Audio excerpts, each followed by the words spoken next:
El estándar IEEE 754 para números de punto flotante nos puede parecer medio confuso, nos puede parecer como una conglomeración de reglas medio arbitrarias, ¿no? Em, y sin embargo, sentarnos un segundo a pensar de dónde salen estas reglas y cómo se unen entre sí para formar un sistema que maximice sus beneficios, es enriquecedor y ayuda mucho para entender y aprender en vez de memorizar, que a veces es fácil obviar esa parte de la teoría y simplemente saltar a resolver, pero bueno, está bueno intentar recordarlo. Sistemas como el complemento 2 u otros sistemas de representación de números enteros son muy exitosos en lo que intentan lograr, pero tienen dos limitantes principales, que justamente solo representan enteros y que tienen un rango bastante acotado por su hardware, por ejemplo. Para 8 bits, en complemento 2 tenemos de menos 128 a 127. Si queremos representar algo que escape eso o algo con un decimal, no vamos a poder. Por ejemplo, ¿qué pasa si quiero representar el 3,5? En, en binarios en signo o complemento a 2 podemos representar el 3 o el 4, pero no hay matiz en el medio. Recordemos que cuando representamos mismo en decimal un número con coma, estamos empleando potencias que siguen decreciendo de izquierda a derecha y empiezan a volverse negativas, permitiéndonos conceptos como el coma 5. Por ejemplo, cuando representamos 3,5 estamos empleando un 5 por 10 a la menos 1, que es como 5 dividido 10, que es el 0,5, que justamente le estamos agregando ese 3. Esto mismo vamos a agregárselo a nuestro sistema binario. Estamos acostumbrados a pensarlo en las potencias positivas, pero nadie nos detiene a agregar una coma y acceder a esas potencias negativas. Pudiendo agregar, por ejemplo, un medio, o incluso moviendo la coma más a la izquierda y desbloqueando un cuarto o 1 sobre 64, dependiendo cuánto quiera correr la coma, dándonos cada vez más detalle, más finura, más diferencia que puedo hacer entre números. Por ejemplo, si quiero efectivamente representar el 3,5, basta con mover la coma 1 a la izquierda, representar el 3 con los bits tercero y segundo, y agregar el bit de un medio. Si eligiéramos quedarnos con este sistema, fijar el punto en algún lado, tendríamos justamente un sistema de punto fijo. Punto se le dice en inglés, en español solemos usar el punto, la coma, pero de cualquier manera, este sistema propone a nuestros 8 bits recordar que en un cierto contexto los vamos a leer como si tuvieran una coma y trabajarlos de igual manera que haríamos con un entero, solo que cuando lo vayamos a leer, cuando lo vayamos a interpretar, recordamos que están desfasados los exponentes, porque tenemos una coma. Por otro lado, teníamos dos problemas, ¿verdad? El otro era si queríamos representar números que escaparan nuestro rango. El máximo para 8 bits en binarios en signo, que es el que maximiza el rango positivo, es 255. Si yo quiero representar números más grandes, una estrategia podría ser agregar bits. Por ejemplo, si usamos 4 bytes, 32 bits, en binarios en signo nuestro máximo es 4.000 millones y algo. Pero podríamos preguntarnos, ¿hace falta realmente todo ese detalle? ¿Hace falta que guarde 32 bits para representar ese número? Hay contextos en los que la respuesta es sí. Por ejemplo, si estoy guardando plata, sí, me importa, yo quiero saber hasta el último bit de diferencia. Pero hay contextos en los que o no me interesa o realmente no sé la diferencia entre 4.294.001 y 2. Que es el mismo motivo por el que yo no te estoy leyendo el número completo, porque no nos es relevante en este momento. Con la escala y algo de los primeros dígitos ya no es suficiente.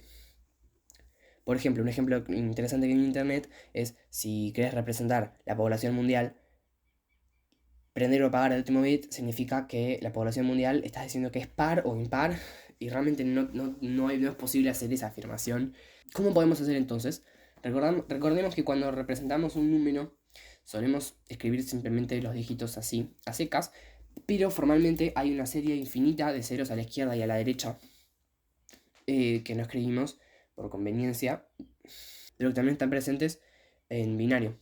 Podremos entonces aprovechar eso y correr la coma, ahora no a la izquierda, sino a la derecha, ganando dos ceros a la derecha de nuestros 8 bits, efectivamente cambiando los exponentes que representa cada bit, dos más, dando unos números grandes, mucho más grandes. Por ejemplo, nuestro nuevo máximo, si corremos la coma dos veces a la derecha, ese es el 1020, pero nadie nos detiene de correr la coma incluso más y tener números cada vez más grandes con los mismos 8 bits.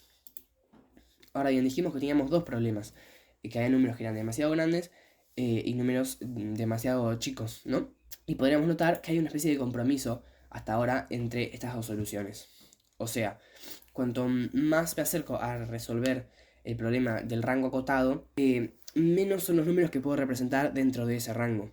O sea, si yo corro la coma 2 a la derecha, ahora mi bit menos significativo, que es el que me permite hacer cambios más finos, pasa de valer 1, o sea, de poder representar todos los enteros, a valer 4. Haciendo que ahora, si cuento, voy a contar 0, 4, 8, 12, en vez de 1, 2, 3, 4. Me permite alcanzar valores más altos, pero me limita en lo que me puedo mover.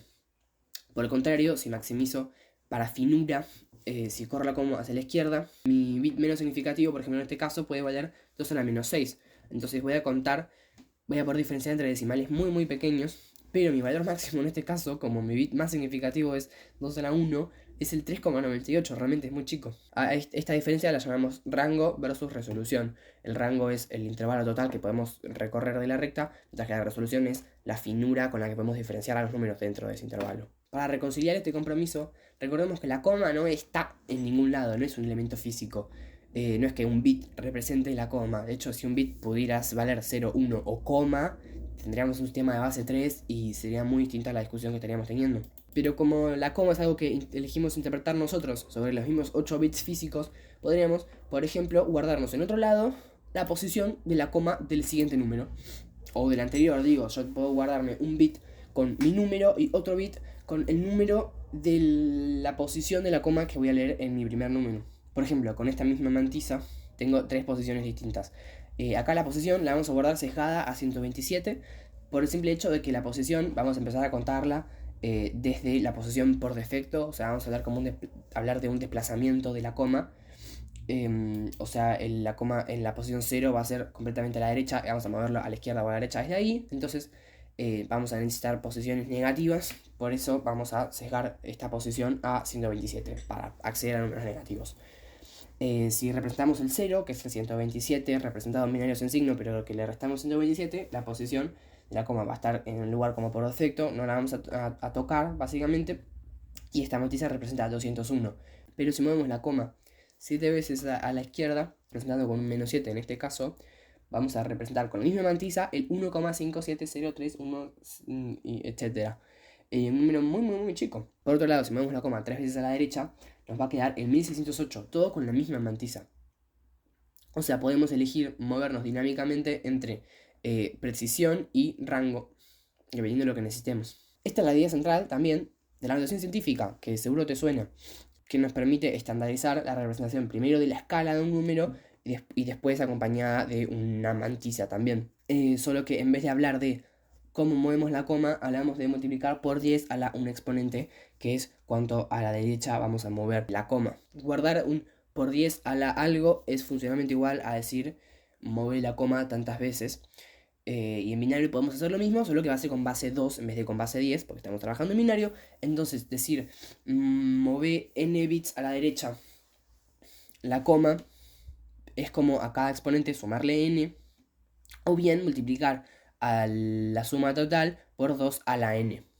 Ambas interpretaciones son en realidad intercambiables, pero nos va a simplificar las cosas hablar de simplemente un exponente. Entonces vamos a guardar una mantisa con su exponente, y la cuenta que vamos a hacer para leerla va a ser la mantisa multiplicada por 2 a la el exponente. Aunque por ahora todos los números están siendo positivos, porque una mantisa negativa no hace que el número sea negativo, sino que lo hace cada vez más cercano al 0. Así que vamos a agregarle un bit más para dejar todo este rango que estamos cubriendo alrededor del 0 para obtener números negativos. Entonces, ¿cuántos bits destinamos a cada una de estas partes? O sea, realmente ahora venimos hablando de 8 bits para una mantisa y 8 bits para un exponente, pero no tiene por qué ser así. Cuanto más guardemos para el exponente, más grande va a ser el rango posible de rangos que tenemos. Y cuanto más grande sea la mantisa, más detalle, más resolución vamos a tener en cada uno de esos exponentes. El estándar en IEEE de precisión simple nos dice que usemos un bit para el signo, porque no tiene sentido, no hay más de 2 signos. 8 bits para el exponente y 23 los que quedan para la mantisa, y en total usando 32 bits, 4 bytes. Pero existen otros estándares con más y menos precisión. Pero tenemos un problema.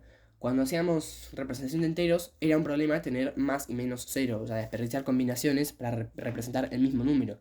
Y sin embargo, ahora podemos representar 512 veces el 0. Porque una mantisa 0 por cualquier exponente sigue siendo 0. Y tenemos 256 exponentes con dos posibilidades del signo cada una, son 512 maneras de representar el 0.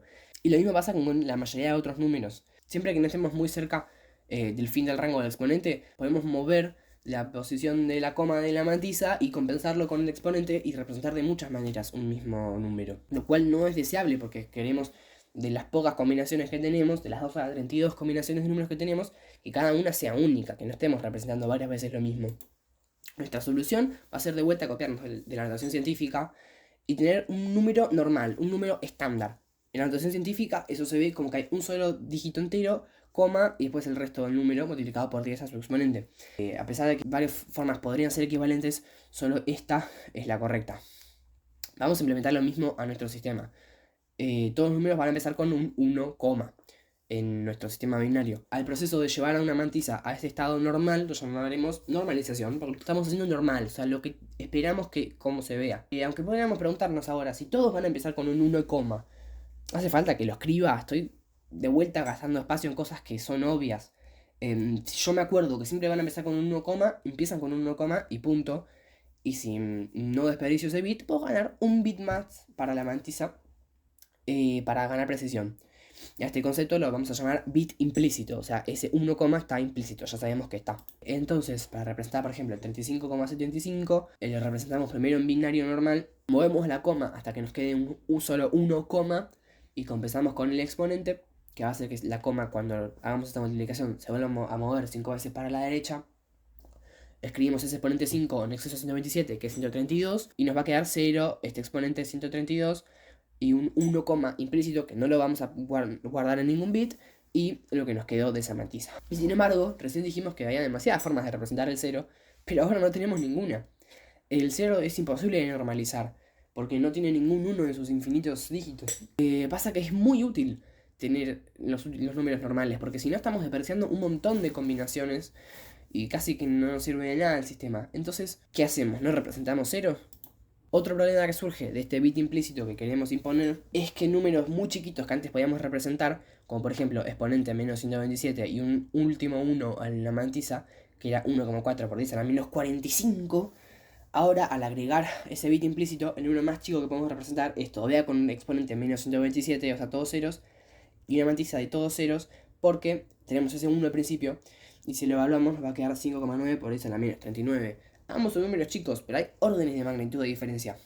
El nuevo es 1.000.000 de veces más grande, o sea, 6 ceros más grande. Vamos a resolver ambos problemas de la misma manera, que es armando una excepción. El bit implícito es muy útil para la mayoría de casos, pero no para los más cercanos al cero, no para el último exponente. Entonces, bueno, decidamos justamente que para el exponente más chico tenemos números desnormalizados. En vez de un 1, vamos a leer un 0, Cuando leamos un número desnormalizado, vamos a leerlo con exponente menos 126. A pesar de que el exponente de todos ceros nos indicaría que fuera de menos 127.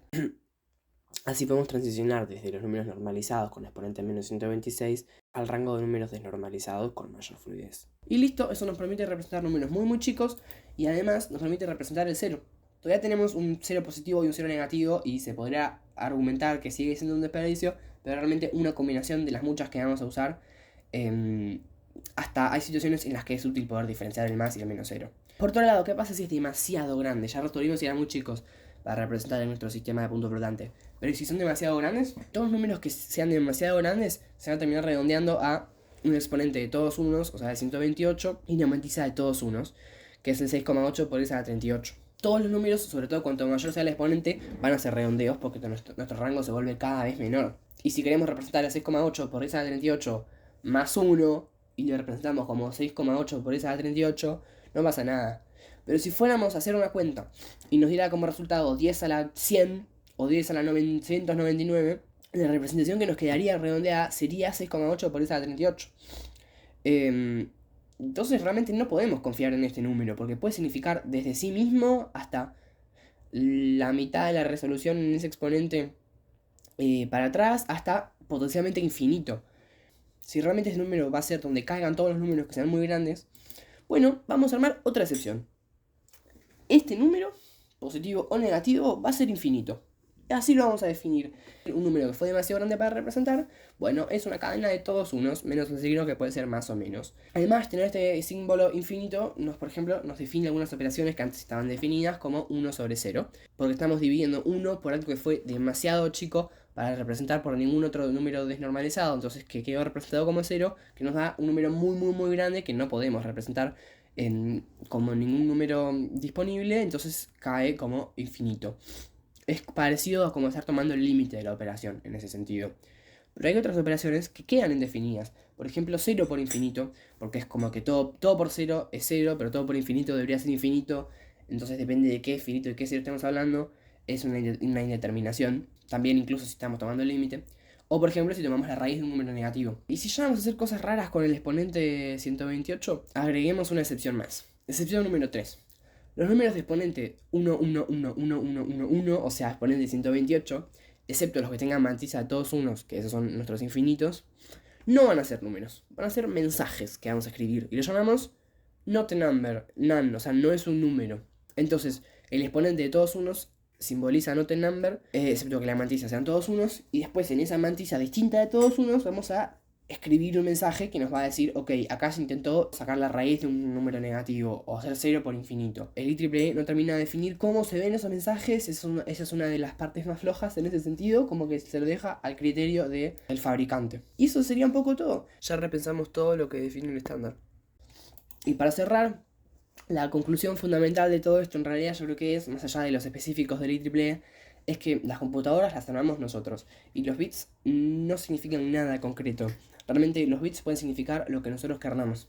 Y si encontramos un sistema que nos gusta, que nos sirve, o si encontramos un sistema que tiene una falla y que podríamos cambiar, por más que nos quede una regla arbitraria, la podemos implementar tanto desde el hardware como desde el software. Idealmente desde el hardware, así todo es más dinámico.